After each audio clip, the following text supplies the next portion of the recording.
नौलथा के पूर्व सरपंच ने मनरेगा योजना के तहत करवाए गए कामों में करोड़ों रुपए के गबन का आरोप लगाया है और मामले की लिखित में शिकायत डीसी को दी है। पूर्व सरपंच ईश्वर सिंह ने उपायुक्त सुशील सारवान को शिकायत देते हुए कहा कि गांव नौलथा में मनरेगा योजना के तहत आने वाले अनुदान में काफी घपला हुआ। गरीबों की योजना में कुछ साधन संपन्न लोगों के नाम भी चढ़ाए गए हैं। वहीं उन्होंने कहा कि कुछ नौकरी करने वाले लोगों के नाम मनरेगा की लिस्ट में चढ़ाकर पैसे एक दूसरे के खाते में ट्रांसफर कर दिए गए। ये भी आरोप है कि तकरीबन 200 लोगों को फर्जी तरीके से मनरेगा योजना का पैसा देकर हड़पने का काम जो है वो किया गया है। पानीपत को मनरेगा स्कीम में फ्रॉड करके करोड़ों रुपए का गबन करने की शिकायत दी है। इसमें जाति बदलकर जो साधन संपन्न आदमी हैं उनके खाते में पैसा आया हुआ है, जो कि ऑनलाइन है। इसमें कोई झूठ नहीं है। न तो उन्होंने कहीं मनरेगा स्कीम के अंदर काम किया है और न ही उनकी कोई, अगर वो बोलते हैं कि किया तो उनकी फोटोग्राफी या वीडियोग्राफी कहीं की भी दिखाई जाए। तो इसमें बहुत से आदमी ऐसे हैं कि जो गरीब का हक छीन करके और ये पैसा उन आदमियों के खाते में जा रहा है जिनको जो साधन संपन्न है। इस बारे में हमने शिकायत उपायुक्त महोदय को शिकायत की है इसकी जांच के लिए।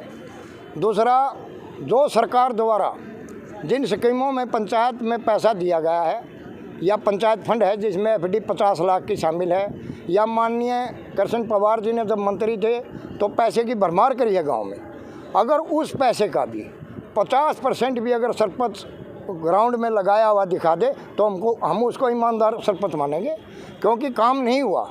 इसीलिए लोगों में निराशा है और कहीं भी अगर काम होगा तो काम गांव में काम बोलेगा, जिसकी वजह से सरपंच ने तो अपनी राजनीति चमका ली, परंतु सरकार के लिए गांव में ये माइनस पॉइंट हो जाता है जब सरकार की स्कीमों का पूरा लाभ गांव को नहीं मिलता। सब कितने लोगों को मनरेगा काम में दिखाया गया है? मनरेगा काम में करीबन 200 लोगों को दिखाया गया है और इसमें फॉरेस्ट डिपार्टमेंट भी शामिल है, क्योंकि इन्होंने क्या किया हुआ है कि जिन लोगों के जॉब कार्ड बने हुए थे, जो लड़के स्कूल में पढ़ते हैं या कहीं डीसी रेट पे काम लग गए या कहीं फैक्ट्री में काम लग गए, उनके खातों में पैसा डाला जाता है और वो पैसा फिर किसी औरत के नाम या किसी आदमी के नाम डाला जाता है और बताया जाता है कि ये पैसा वापस दो, गलती से डल गया, और उस पैसे को दुरुपयोग किया जा रहा है इस स्कीम को जेबों में डाल रहे हैं। तो ये एक जांच का विषय है, इसकी सत्रीय जांच की जाए और जो इसमें दोषी है, चाहे वो अधिकारी हो, चाहे कर्मचारी हो, चाहे कोई सरपंच हो या मेंबर हो, सब पर कार्रवाई होनी चाहिए और ये पैसा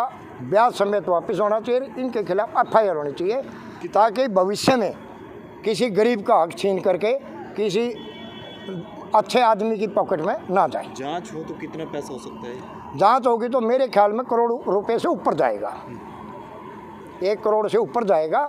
बाकी ये मैं दावे के साथ नहीं कह सकता, क्योंकि हमें कागज कुछ हाथ लगे हैं, सारा सबूत हाथ नहीं लगा है, इसलिए हम ये क्लियर नहीं बता सकते। इसमें सरपंच की मिली भगत मुख्य तौर पर? सरपंच पंचायत इसमें मैन होती है। पंचायत बिना तो पत्ता पर नहीं मार सकता, अगर कहीं गलत होता है तो पंचायत रोक सकती है। मामले की जांच करवाकर दोषी लोगों से ब्याज सहित सरकारी पैसा रिकवर करने की मांग की गई है। पूर्व सरपंच ईश्वर सिंह ने कहा कि पूर्व मंत्री कृष्ण लाल पवार ने नौलथा गांव में विकास को लेकर काफी अनुदान दिया था और उसकी भी जांच पड़ताल होनी चाहिए। पानीपत से रवि सूद की रिपोर्ट।